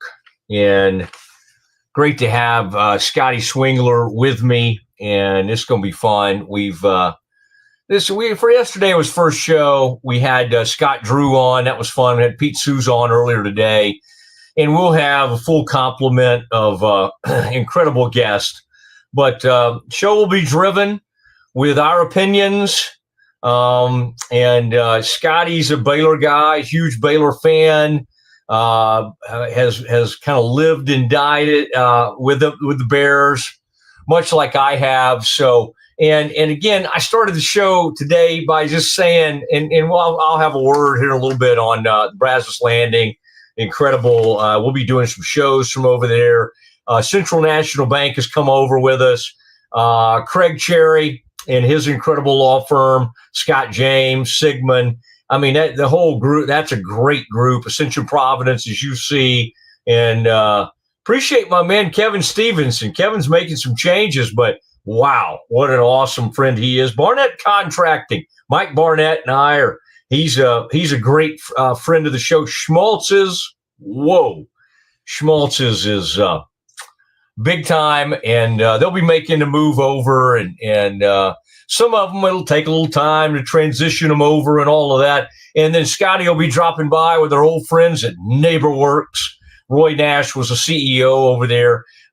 They've been putting people in homes for years, and it was an incredible organization. It was a federal organization, but the Waco version has been great. And so they have a new leader, but we'll be bringing NeighborWorks over. So excited that a lot of my longtime Mosley show sponsors are heading over. And it turns out that, man, people are extremely loyal, and that is nice. Okay, I did want to talk about this Cowboys documentary, and that is The Gambler, talking about Jerry Jones. I'm started watching it, and last night I watched the first episode. I think it's fun. I'm watching it with my wife. She's lived a lot of it. I was a long time. I gave a little bit of my background, just a little more. I covered that Baylor scandal of 2003, won some awards for the Dallas Morning News. I went to law school at Baylor, by the way, and then decided to become a sports writer.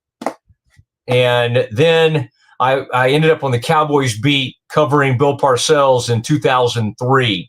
And so over the years, but I was in high school when Jerry took over. And I think the thing that struck me, and that people under the age of 50 don't maybe have a full appreciation for, I'll say under the age of 45, is that when, and Scotty is well read and understands this, has read a lot of this stuff on the Cowboys, so he has a good understanding of a lot of this stuff.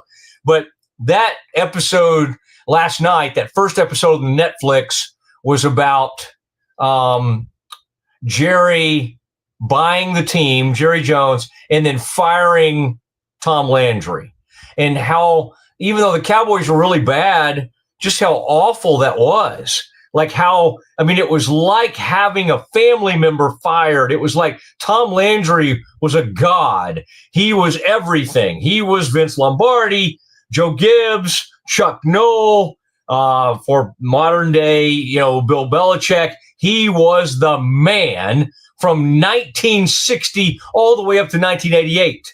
I mean, Scotty, there was a period of time when the Cowboys went to like 17 NFC title games in like a 21-year period.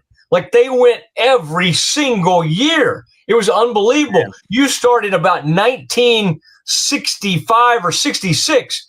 And I know the Packers were great back then, but the Cowboys just right through the 70s into the 80s. And then, of course, the Niners started to take over, and that classic, sad loss to the Niners in the early 80s at 1982 championship game, NFC championship game. I mean, oh, my goodness. I was born at the wrong time, Matt Mosley. Oh, they just went to 5, won 2, and then the Cowboys go to 3 in the 90s and win all that. But it was just, Jerry has told me, I guess what I want to do, Scotty, over these next, and you and Pete can both ask me anything, not only about those years. Now, again, when the Cowboys were winning Super Bowls, I was at Baylor. I was an undergrad at Baylor. And that was really fun because, like, I was with my fraternity brothers at Paparola's out on Valley Mills watching the Cowboys win one of those Super Bowls. We might have gone for every one of those games. But we were just, I mean, it was just so much fun. I'm trying to think how I would have been back at Baylor during the Super. Yeah, we would have been back in class. Just trying to think about when that would have been happening in early February. Yeah. So anyway, that was just, and I also remember like one of the first fantasy football drafts up at the Student Foundation building, the old Student Foundation building at Baylor. And I was dating somebody at the time and unable to show up for the draft on time. And I had my buddy Stacey Williams. I asked him to just draft Cowboys players. One of the worst fantasy football teams ever put together. It had Aikman, Emmett, and Novacek. And that sounds great. It sounds like, oh, Mosley put a pretty good team together. No, it was horrible because they were great. And Emmett had great touchdown years, and Novacek had some great moments, and even Troy. But Troy would throw like crazy in the first half, and then they would be up by so much they would run the ball the whole second half. So they weren't a great fantasy team. Anyway, not to digress. This is taking me back. And when you get to the point of Parcells showing up in 2003, that's when Mosley, that's when I was there for all of that. And that's when I had a front row view. All of this, I was a high school kid when Jerry bought it. It's amazing to look back at that footage and how young he was, how cocky he was, how young his kids were, how clueless they were, how how desperately, I thought that first episode, Scotty, I don't know how far you're in on it. I'll ask you here in a second, but like, it was a good reminder that Jerry was underwater. Jerry was like in the hole for $15 million, and he had borrowed a bunch, and he borrowed a bunch of money to buy one more oil well, and he finally hit on it. And he even told the story of hearing like the screaming of what it sounds like when you hit a gusher. And he made $100 million on that. And as he tells the story, he said, bam, I just bought the Dallas Cowboys. Now, there's some story where he tried to get his dad to help him years before buy the Chargers when he was maybe even like in his 20s or something. But he was obviously trying to get into the NFL for a long time. But I just found all of that, revisiting all of that and sort of the inside look at everything.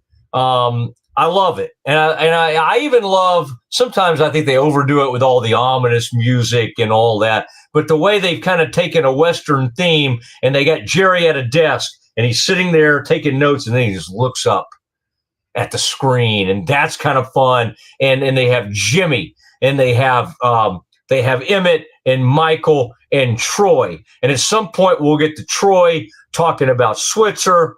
I think when they showed Switzer, and they're kind of introducing these people like they're in a movie or whatever.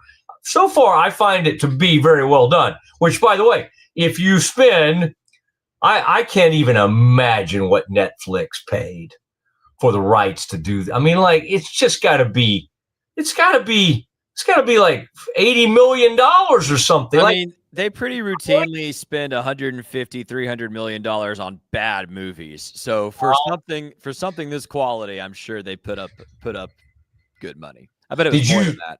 Did you see Switzer when they introduced him? I think he flipped off the camera. I think he gave him the bird. He still looks good. He's in his 80s. Yeah. I'm ashamed to say I haven't watched it yet. I'm not a big TV guy. I don't have a lot of spare time at the moment. But based on what you have said today and what Pete has said today, I think I'm going to make it priority viewing. And I will enjoy it. I will love watching it because I love the Dallas Cowboys. And unfortunately, I have grown up in the opposite era where rather than 17 of 21 NFC champions, I watched my favorite football player of all time, Tony Romo, again and again and again fail to reach an NFC championship game. So that's my Cowboy story. so you would enjoy knowing that Tony and I have played Pebble Beach together. I do enjoy knowing that. Let's get him on the show, man. You were talking about our roster. Let's get Matt, I cannot tell you. I actually shudder to think of the pure euphoria that would course through my veins if we could talk to Tony Romo? I've had him on many times. I didn't help your cause very much because before he ever became the quarterback of the Cowboys, he was a backup. And during that time, we became pretty close, and I was kind of a big brother type role. And I had to learn a lesson about how to cover people because I got known as like Romo's guy, and I didn't love that, especially when I went to ESPN.com, and I overdid it. And I was very, very hard on him because people knew that he was we were guy. We were, we had a really good relationship. And so I, from then on, was a lot better about like the ground rules with like getting to know players. Like Justin Tuck, Brent Selleck for the Eagles became really good friends. But I was very upfront. I said, if you have a bad game or if you get arrested for a DUI, like I can't treat it like, we're friends, so I can't write about that. Right, no, I'm absolutely going to hit that. I messed it up with Tony. And part of it was my fault. Part of it was his fault, kind of being thin-skinned. But I do remember I wrote one story for FoxSports.com one time, and it was probably pretty negative about him. And I got some text, and it was basically just like a breakup text. He's like, we can't talk anymore. Now, years later, he's told people, because he was friends with my wife too. He's like, I think I could see us getting back together and having dinner with Matt and Meredith. Like we've had some good moments, but let's just say I did not help our cause a lot over the years in that regard. Well, yeah, that's why you're partners with me now here, Matt, is I have been the Tony Romo defender in every friend group I've been in. He is my favorite player I've ever watched play football. Paul Catalina, friend here at Rogue Media, accused me of being a Romo-sexual, and he might be right. He might be right. That was a term. Yeah, that was a term that was thrown around at some point, and there's no shame in that. There were plenty of guys around Dallas that certainly had that. We're part of that community. Let's set this aside for when we have longer to discuss it on a slow news day. I have a theory and was loud about it at the time. You and I were probably following each other on Twitter by this point, but Dak's rookie year, I am still of the mind that you should have started Tony Romo in that playoff game. And I will wonder until I pass away if that would have resulted differently for the Dallas Cowboys. Yeah, but wasn't that the one actually Dak played well in? They got beat by the Packers. It was the 2016. Yes, sir. I mean, it took a miracle throw, which he routinely did, from Rodgers to the other tight end. I'm not blaming. This is not a blame Dak take as much as it's a. You would have liked to have Romo out there. Well, you are a total Romo homer. It sounds like. I am. Yeah. Any edge that the Cowboys could have had in that game to make a 1 difference. Okay. Well, I think that's a very interesting take. And the last thing I'll say on Romo, I think the Cowboys' success with lucking into Romo, an undrafted quarterback in 2003, and then lucking into Dak, a fourth-round pick, who they were not trying to go after. I mean, they could say they were now, but thank you, Wade Wilson. Wade Wilson loved Dak, the late, great Wade Wilson. But they lucked into like really good quarterbacks for like 20 years. They've had almost elite level quarterbacking for 20 years on luck. So what are they always trying to do? They're trying to take shortcuts. They're like, okay, let's go get Joe Milton. We'll trade a little pick for him. Oh, let's go trade a pick for Trey Lance, because they think they're so good at it. What happened is they just lucked into it. Now we'll see, like the 49ers luck into a great quarterback by getting one in the 7th round. Maybe. So far, I'd say yes. We don't know what he's going to be long-term. He now has a huge contract. Yeah. He now has a huge contract. Hey, I do want to say, let's do what for years I've called the dismount. Let's call this thing the landing. The landing. And I do that because of the Brazos Landing. And it's just the end of the program. We'll be in future. Scotty's been so great to me today to just let me kind of be my rambling self. And we'll try to stick maybe at some point, just because, especially when all my new friends, all my rowdy friends show up from a sponsor standpoint. They're making the move as we speak, and we're getting all their logos together. We're finalizing all the contracts, all of that. As they kind of come aboard, I'll be a little bit more structured, but this has been a lot of fun. And I love Becky Lindsay, Claude Lindsay. They've had some medical stuff going on here recently, but they are the greatest. And yes, Scotty, I'll stop. Sometimes when I get excited, I start to kind of get up in the mic like when I was in radio. But for video purposes, I'll stay right back here. But the Brazos Landing, we love you. We love you, Lindsay's. We love the Lindsay family. We love the food. We love the seafood. I like the catfish. I like the hush puppies. My gosh, the hush puppies are unbelievable at the Landing. So typically the Landing will be a place where we just we get a couple of last minute things that we want to hit, and anything Scotty wants to say. One NFL injury I'll end with. Lamar Jackson had to leave practice today. He's okay. Somebody stepped on him. It looked like he was looking at his hand a little bit. He did leave practice. I don't know if there's any quarterback in the NFL that scares a team more than losing him. They're a great organization, a great team, but everything they do goes through Lamar Jackson. Somebody stepped on his foot. They think he'll be okay. Most of these guys this third preseason game aren't playing anyway. We think he's going to be fine. Scotty's been great today, man. Gonna love working with him. I've gone from Simcox, Frito back in the day, Tom Gribble back in the day. I've had some really fun, great producers. Simcox, unbelievable. Aaron Sexton, great dude, does a nice job, became a good friend. Scotty and I are already buddies, and from a Baylor standpoint, you can't get better. And then just from a getting things done standpoint, you can't get better. So we're going to have a lot of fun together. It is the Matt Mosley Show for Scotty Swingler. I am Mosley. We'll see you tomorrow at 1:00.